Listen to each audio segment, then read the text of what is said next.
자, 그러면 우리가 어떻게 ATP가 만들어지는지 전환과 이용의 과정에 대해서 한번 알아보도록 하겠습니다. 자, ATP는 원래 내 몸 안에서 에너지 저장 물질이 없는 상태, 빈 지갑의 상태는 ADP의 상태로 돌아다니고 있는 상태예요.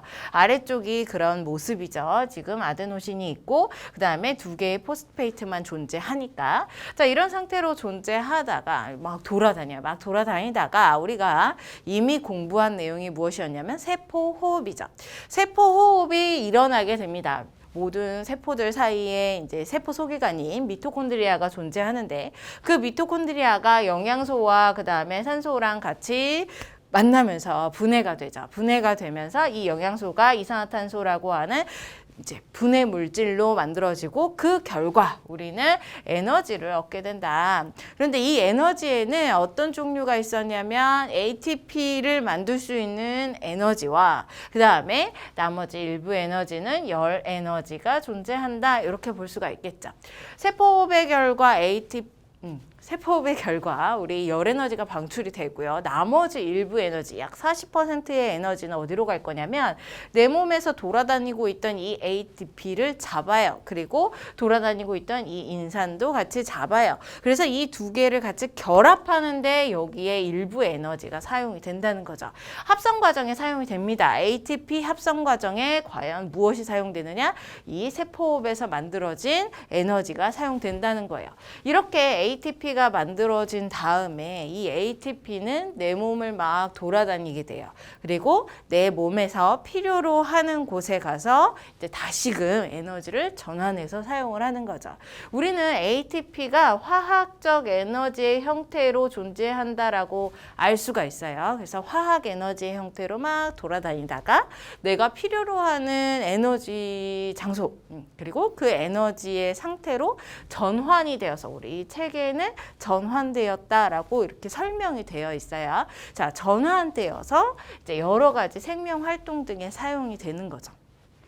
ATP가 어떻게 다시 에너지를 방출하면서 사용이 돼요? 앞에서 이미 얘기한 바가 있죠.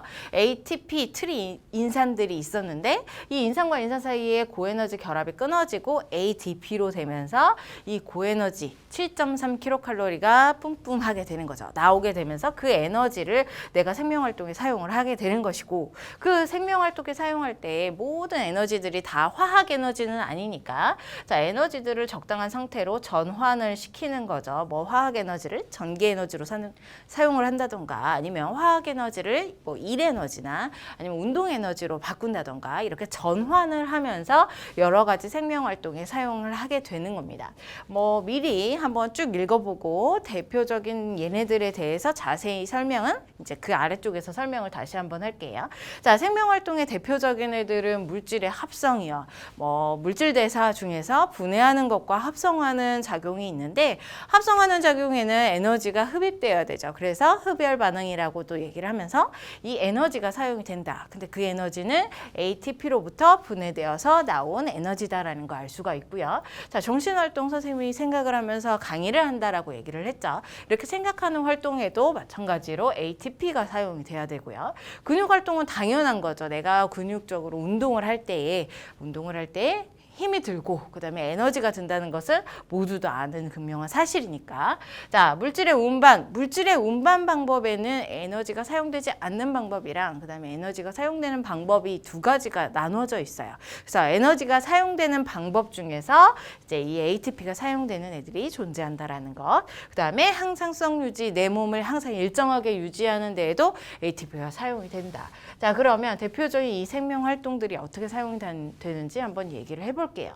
자, ATP에서 분해가 돼요. 인산이 분해가 되어서 에너지가 빠져나옵니다. 그 에너지 빠져나왔을 때의 첫 단계의 에너지는 화학 에너지의 상태예요. 그런데 내가 그거를 생명활동에 바로 사용하기 위해서는 일정하게 전환이 필요하다고 얘기를 했죠. 자, 그래서 화학적 에너지가 전환된다라고 얘기를 하고 있습니다. 자, 근육 운동이요 대표적인 우리 생명활동이라고 얘기를 했는데 근육 세포 속에는 미토콘드리아가 굉장히 많아요. 근육 운동을 할 때 ATP가 당연히 필요하니까. 그래서 자, 미토콘드리아가 굉장히 많아서 그 미토콘드리아에서 이제 활동을 하고 세포 호흡을 하고 그 세포 호흡의 결과 ATP가 만들어지고 바로 즉각적으로 어디 돌아다니지 않고 바로 그 근육에 사용이 되는 거죠. 그래서 근육 섬유가 수축을 할 때 ATP가 저장되었던 에너지를 줘서 일 에너지로 혹은 운동 에너지로 사용을 하게 됩니다. 자, 그다음에 물질 운반 중에서는 여기 능동수송이라고 써 있죠. 우리 능동수송 방법이요. 수동수송이 있고 뭐 한데, 자, 다른 확산 방법이라던가 에너지가 사용되지 않는 방법들은 이 에너지 ATP가 사용이 안 되고, 나머지 이제 능동수송의 방법이라던가 아니면은 우리 외포작용, 내포작용이라고 얘기하는데, 다른 커다랗게 움직이는 세포 막 자체가 변신을 하면서 움직이는 그런 물질 운반 작용에서는 ATP가 사용이 돼요. 자, 그래서 능동수송은 무엇을 의미하느냐? 대부분의 물질들은 농도가 높은 데서 작은 데 쪽으로 이동을 하게 되어 있는데, 자, 능동수송은 이제 거꾸로 거슬러 올라가는 거죠. 자, 저농도에서부터 고농도 쪽으로 물질이 이동을 하는 거예요. 그러면 내가 적은 물질이 더 많은 쪽으로 가기 위해서는, 꾸역꾸역 가기 위해선 에너지가 필요한데 그 에너지를 ATP를 사용을 하는 거다. 그래서 대표적으로 우리 몸에서는 자, 나트륨 칼륨 펌프, 이거는 신경 전달에서 다시 한번 공부를 하게 되고요. 그 다음에 양분의 흡수 과정, 이거는 소화계에서 다시 한번 이야기를 하게 되는 거죠. 자, 그 다음에 세뇨관, 이건 배설계 공부할 때 또 얘기를 하게 돼요. 세뇨관에서 포도당이나 아미노산을 재흡수하는 거. 아미노산뿐만 아니라 뭐 무기염료들도 마찬가지, 내 몸에 필요한 물질들을 재흡수할 때, 그리고 노폐물들을 분비할 때, 그럴 때 ATP가 사용이 된다. 자, 조심해야 될 것들. 자, ATP가 사용이 안 되는, 능동수송이 아닌 대표적인 케이스들을 얘기를 해보면, 자, 폐포에서 일어나는 작용이에요. 기체 교환이 일어납니다. 자, 기체 교환에는 이산화탄소와 산소의 교환이 있어요. 산소는 내 몸 안으로 들어오고 이산화탄소는 내 몸 밖으로 나가고, 자, 폐에서 일어나는데 그 작용은 확산 작용이기 때문에 이제 ATP를 사용하지 않고 고농도에서 저농도 쪽으로 자연스럽게 기체가 이동을 하는 것이기 때문에 이건 능동수송이 아니다, 이렇게 기억을 하시면 될 것 같아요. 자, 이것뿐만 아니라 우리 세뇨관에서 다시 또 무엇을 흡수할 거냐면 물을 재흡수하게 됩니다. H2O. 자, 재흡수하는 과정이 있어요. 이건 배설계에서 다시 한번 배우게 될 건데, 자, 이렇게 물을 재흡수하는 과정은 삼투압이라고 하는 확산이 아니죠. 물질 이동 방법이에요. 그래서 이렇게 물질 이동을 할 때에, 물이 이동을 할 때에는 ATP가 사용이 되지 않고, 그 다음에 기체, 산소나 이산화탄소가 폐에서 기동을 할 때에는 이제 ATP가 사용이 되지 않는다. 이것도 ATP 사용 안 하는 거니까 X. 자, 이렇게 표현을 해줄 수가 있습니다. 그리고 내 몸 안에서 일어나는 대부분의 물질들의 이동들, 막을 사이에다 두고 이제 농도를 역행해서 이동하는 물질의 이동들은 능동수송이며 ATP를 사용한다는 것을 미리 알아두시면 좋을 것 같죠. 자, 여기에 나왔던 얘들은 다른 파트에 속하는 애들이에요. 다른 단원들. 그래서 여러분들 잘 기억을 하셨다가 다른 단원에서 다시 한번 언급이 나오면 기억을 하시면 될 것 같아요. 자, 물질의 합성은 당연히 물질대사 에너지 흡열 반응이죠. 그러니까 ATP 당연히 사용이 될 거고요. 자, 기타적으로 어떤 작용이 일어나냐면, 사람은 일어나지 않지만, 자, 반딧불이 같은 애들은 발광을 하게 돼요. 빛을 발한다는 거죠. 이렇게 발광하는 애들 ATP를 사용을 해서 빛을 만드는 거예요. 화학 에너지가 빛 에너지로 바뀌는 작용.